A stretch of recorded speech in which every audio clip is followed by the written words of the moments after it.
चलिए जी, आ जाते हैं सदिश और अदिश के प्रैक्टिस पे, है ना।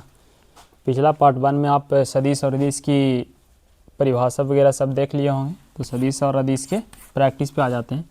सदिश और अदिश की पहचान किस तरीक़ा से करेंगे? तो सदिश होता है जिसमें परिमाण और दिशा दोनों हो। अदिश वो होता है जिसमें सिर्फ परिमाण हो, जिसे समय कालांश है, टाइम इंटरवल।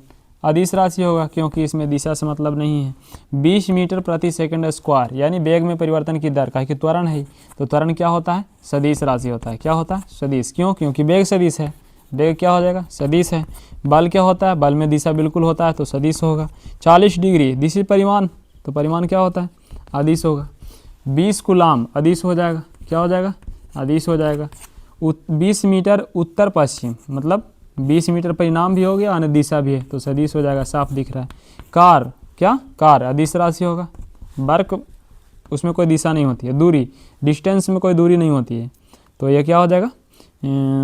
अदिश राशि हो जाएगा। क्या हो जाएगा? अदिश राशि हो जाएगा। ठीक है छात्रों, चलिए तो नेक्स्ट प्रैक्टिस करते हैं हम चैप्टर नंबर 2 यानी कि 10.2 की ओर चलेंगे। तो चैप्टर नंबर 10.2 में क्या पढ़ना है आपको?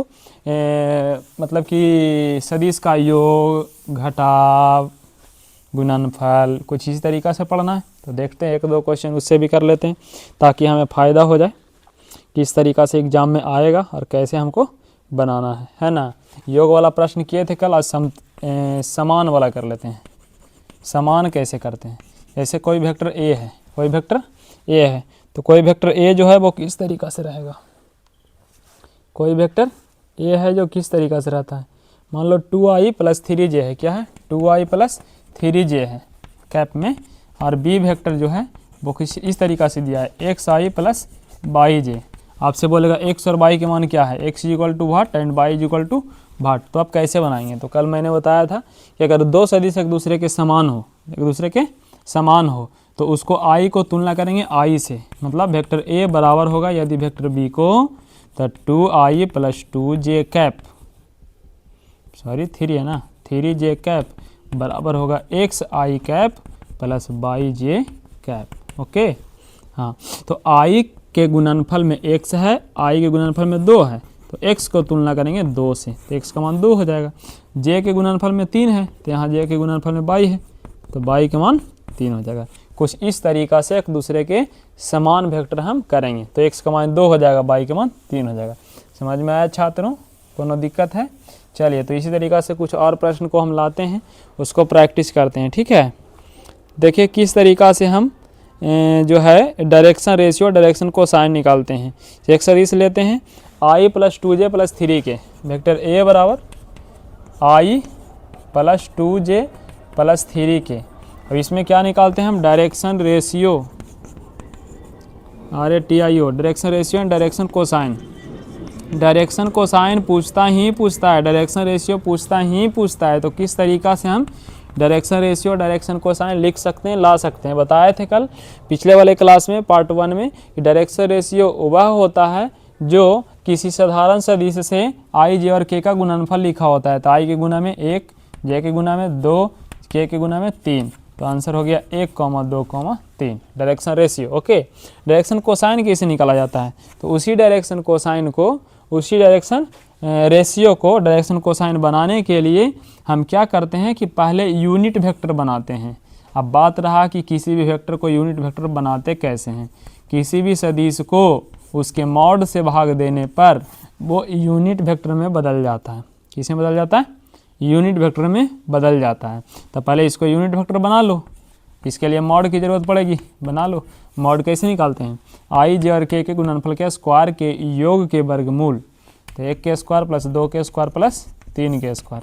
1 के स्क्वायर 1 + 2 के स्क्वायर 4 + 3 के स्क्वायर 9, 9 4 13 1 14। तो क्या हो जाएगा? i का मान, सॉरी डायरेक्शन कोसाइन का मान, जैसे यहाँ डायरेक्शन रेशियो को लिखते हैं a, b, c से, तो a b c तो लिख दिए। डायरेक्शन कोसाइन को लिखूँगा l से m से और n से, l से m से और n से। तो l बराबर क्या होगा? l बराबर होगा डायरेक्शन कोसाइन किसका? तो यूनिट वेक्टर का। यूनिट वेक्टर बनाते कैसे हैं? वेक्टर को मॉड से भाग देके, तो मॉड से भाग दीजिए सब में, i में भाग देंगे √14 से, तो होगा 1/√14 i कैप प्लस 2/√14 हो जाएगा, 2/√j cap plus 3/√k cap. अब बताइए यूनिट वेक्टर में आई जे और के का गुणनफल क्या है, उसी को LMN बोलते हैं। तो 1/√14 हो जाएगा, 2/√14 हो जाएगा, 2/√14 और 3/√14 हो गया। ध्यान रहे कि डायरेक्शन कोसाइन LMN होता है और L का स्क्वायर प्लस M का स्क्वायर प्लस N स्क्वायर का जो मान होता है वो 1 होता है। एकदम VBI है जी, हम नोट कर लीजिए इसको, एकदम दिमाग में छाप लीजिए, आएगा तो आएगा। चलिए नेक्स्ट देखते हैं, नेक्स्ट चैप्टर किस तरीक़ा से और कैसे आगे बढ़ा जाता है। नेक्स्ट चैप्टर में आपको योगफल अंतर के बाद गुणनफल की बात होगी। और गुणनफल पिछले क्लास में हम बताए थे कि 2 तरीक़ा से निकाला जाता है, एक है डॉट प्रोडक्ट और एक है, बोलो क्या है, क्रॉस प्रोडक्ट। क्या है, क्रॉस प्रोडक्ट। चलिए तो हम कोशिश करते हैं कि आपको डॉट और क्रॉस के कॉन्सेप्ट को क्लियर करें, है ना।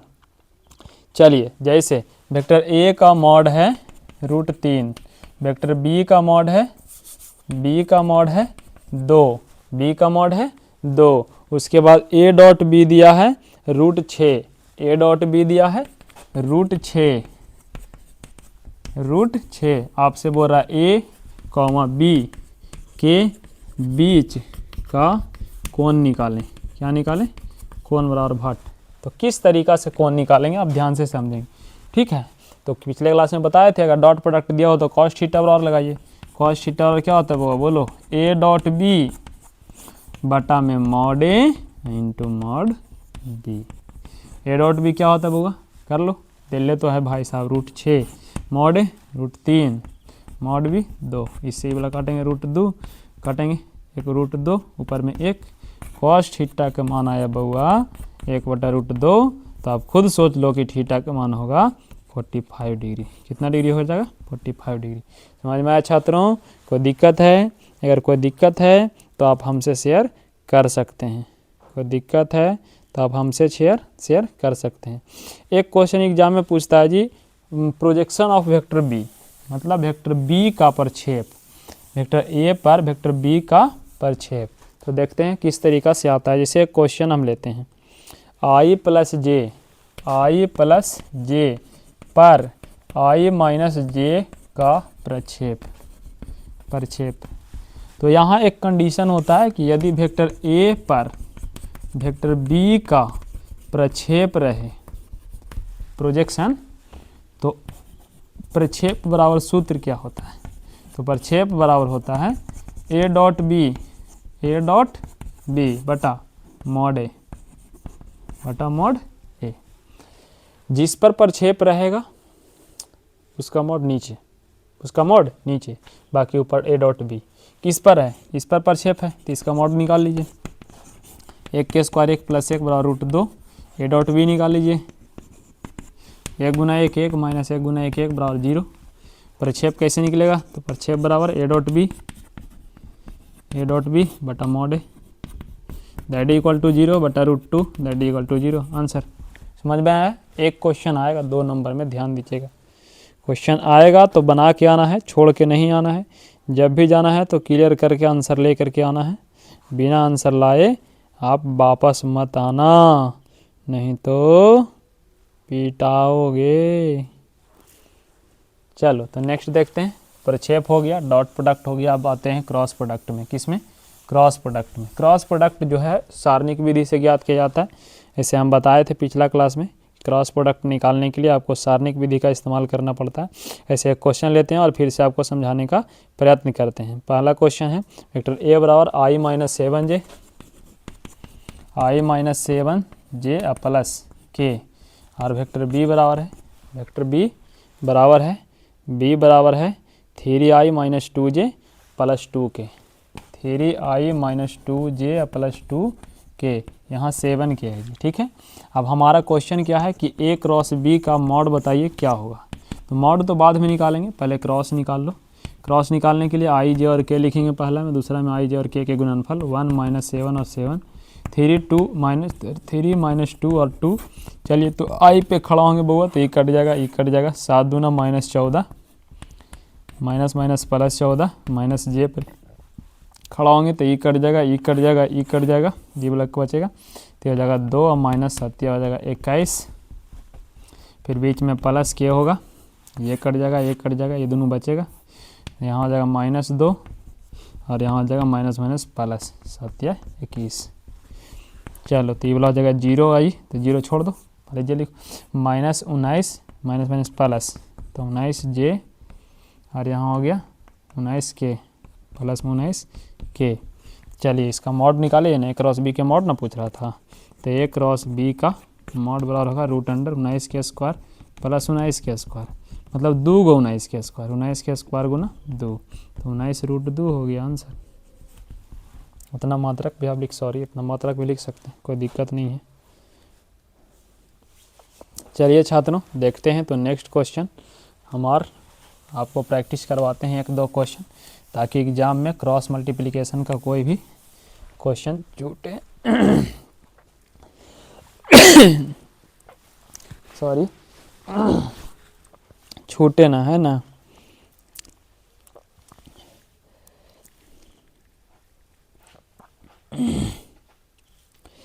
चलिए इस पे एक त्रिभुज के क्षेत्रफल से बात कर लेते हैं। एक त्रिभुज बना लेते हैं, थोड़ा सा बेहतर होगा। A, B और C तीनों बिंदु दिया हुआ रहना चाहिए। तीनों बिंदु के रूप में हमारे पास प्राप्त हैं जी 1 1 2 2 3 5, 1 1 2 2 3 5। उसके बाद हमारे पास C के लिए प्राप्त हैं बउआ 1 5 5, 1 5 5। अब देखते हैं किस तरीक़ा से इस त्रिभुज का क्षेत्रफल निकाला जाएगा। तो त्रिभुज के क्षेत्रफल निकालने के लिए हमारे पास एक फॉर्मूला है। त्रिभुज का क्षेत्रफल निकालने के लिए ऐसे AB sin थीटा होता है। AB sin थीटा का सबसे आसान तरीका है 1/2 AB sin थीटा। हाँ, तो इसका सबसे आसान तरीका है कि A क्रॉस B निकाल दो, मतलब किसी भी त्रिभुज में 2 भुजा का वेक्टर निकाल लो, उसके A क्रॉस B निकाल लो, आधा से भाग कर दो, कहने का मतलब 1/2 इंटू A क्रॉस B क्या होगा, त्रिभुज का क्षेत्रफल बराबर 1/2 into vector A cross B का mod, that is your answer. Okay, तो A क्रॉस B निकालने के लिए 2 सदिश चाहिए ना, तो A निकाल लो यहाँ से, B निकाल लो यहाँ से। वेक्टर A बराबर आप बता दो क्या होगा। वेक्टर A बराबर position vector of vector A that is equal to x2 - x1 i cap by 2 - y1 j cap और z2 - z1 k कैप। बिंदु रूप में यदि स्थिति सदिश निकालना हो तो दूसरा बिंदु में हमेशा पहला बिंदु को घटाते हैं x2 - x1 करके, ठीक है। तो A को अगर मान रहे हैं या B को मान रहे हैं तो उसको अगला से घटाइए। चलो B को मान लेते हैं, उधर चल लेते हैं, ठीक है, इधर से इधर और इधर से इधर चल लेंगे। तो 1 में घटाएंगे 2 तो बचेगा -i, 1 में घटावेंगे 3 तो -2j, ओके, 2 में घटावेंगे तो -3k। उसके बाद वेक्टर B, चलिए 1 में घटावेंगे 2 -i, 5 में घटावेंगे 3 प्लस 2j और 5 में घटावेंगे 5 खाली 0 तो छोड़ दो उसको, ठीक है, या 0 के चाहो तो लिख सकते हो। A क्रॉस B निकाल लो, उसके बाद तो आप निकाल सकते हो बहुत सारा चीज़। तो A क्रॉस B निकालने के लिए मॉड के इस्तेमाल i plus j plus k, sorry i j और k, -1 -2 -3 -1 2 और 0। i पे यदि आप खड़ा हो जाएंगे, कट गया 0 हो गया, माइनस माइनस प्लस हो गया 3, माइनस j कट जाएगा -1 यानी कि 0, ये वाला हो गया माइनस माइनस +3, प्लस k पे खड़ा होंगे बउआ तो ये कट जाएगा, ये हो जाएगा -2, माइनस माइनस प्लस हो जाएगा, एक और माइनस आएगा तो -2 हो जाएगा। चलो इसको सोल्यूशन करते हैं तो हो जाएगा 3i -3j -4k कैप। देखो बउआ कहीं भी यदि मेरे से कैप छूट जाए, टोपी छूट जाए, टोपी आप पहन लेंगे, ठंडा के दिन ऐसे भी है, समझ लीजिएगा, है ना। हंस रहे हैं, हंस लीजिए। अरे रजाई से निकलो और मैथ को बना के अपने शरीर को गर्म कर लो छात्रों, ठीक है। चलो इसका मॉड निकालते हैं।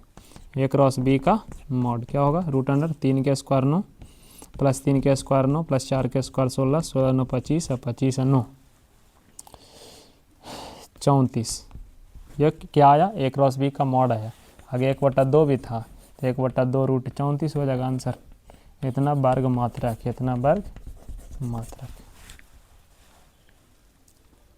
कोई दिक्कत है छात्रों तो आप बोल सकते हैं। यदि इसी को अगर समांतर चतुर्भुज बना दिया जाए इस तरीक़ा से, तो इसका क्षेत्रफल निकालने में खाली बटा वाला 2 हटा दीजिएगा तो आंसर आ जाएगा। कहने का मतलब सेम त्रिभुज 2 बार से चतुर्भुज समांतर चतुर्भुज बनता है, तो उसके लिए आंसर खाली होगा a क्रॉस b का मॉड। समांतर चतुर्भुज के क्षेत्रफल के लिए 4 शीर्ष दिए रहेंगे, उसमें कोई भी 2 शीर्ष आप 3 शीर्ष लगातार लेके 2 भुजा निकाल लेंगे, a क्रॉस b निकालेंगे, उसका मॉड निकालेंगे, वो उस समांतर चतुर्भुज का क्षेत्रफल हो जाएगा। ठीक है, तो चलिए इसी तरह के कंटेंट से जुड़े रहने के लिए हमारे चैनल को सब्सक्राइब कीजिए और लगे रहिए इंडिया में, तभी तो अच्छा रिजल्ट आएगा जी। ठीक है, धन्यवाद।